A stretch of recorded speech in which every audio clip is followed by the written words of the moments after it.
do you accept what's being stated here by Yashwardhan Nigam? Because he says, and he's not entirely factually untrue, there have been horrific crimes that have taken place in Delhi, in Mumbai and other parts of the country where one partner has acted very violently, murders even having taken place, and therefore there's a huge difficulty in trying to identify or crack down upon the accused. It's only to prevent that, says Yashwardhan Nigam. How do you respond, Shilpi Jain?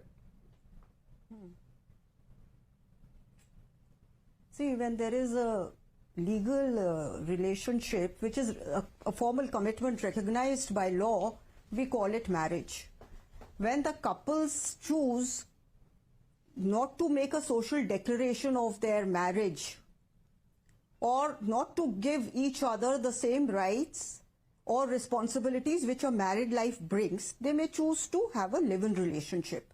Now, if you want to give a live-in relationship exactly the same rights and responsibilities which a marriage will give, what is the difference? Now, as of now, even if two people are married, they can privately marry in a temple, and we don't need to necessarily register it or inform the state about it.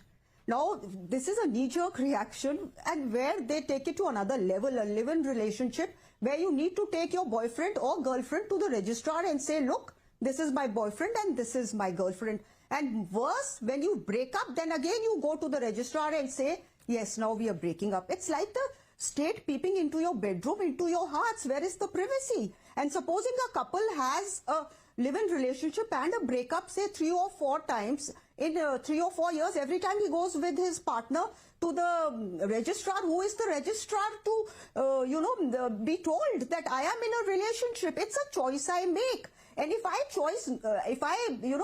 use my right not to enter into a relationship or marriage, that's a personal choice.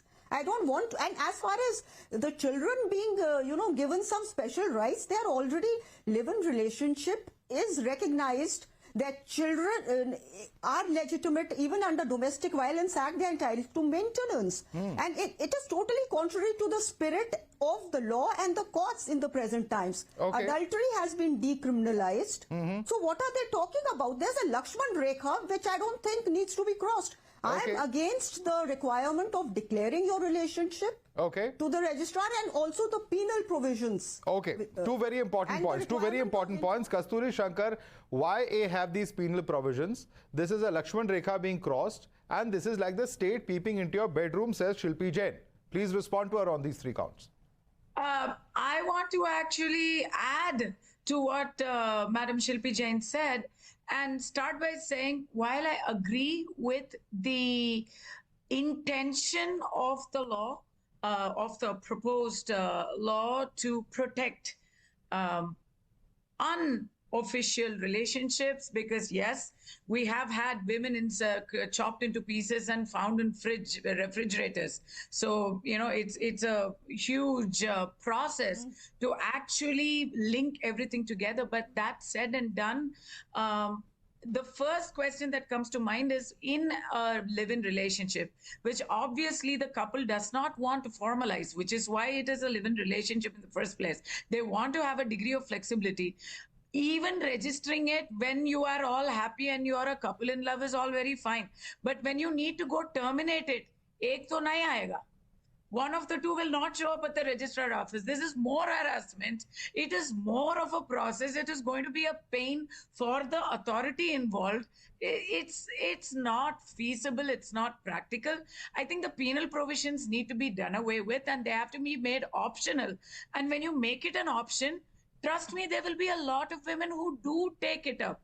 And it has to be made unilateral also. There should be maybe a signature from your significant other.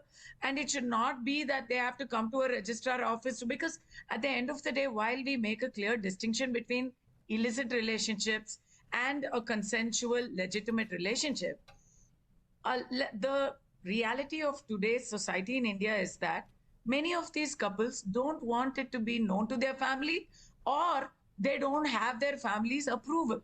There is a lot of social context to this.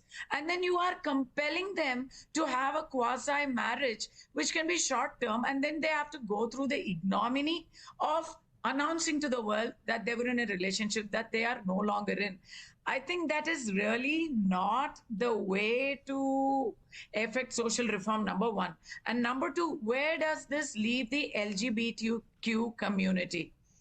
A lot of them are in live-in relationships, and I'm sure they would want some kind of legal recognition to them as well, because Okay. marriage as yet has not been given to them as a right in India. Okay. So maybe this is something that we should look at in more I think that's a close pertinent detail. question.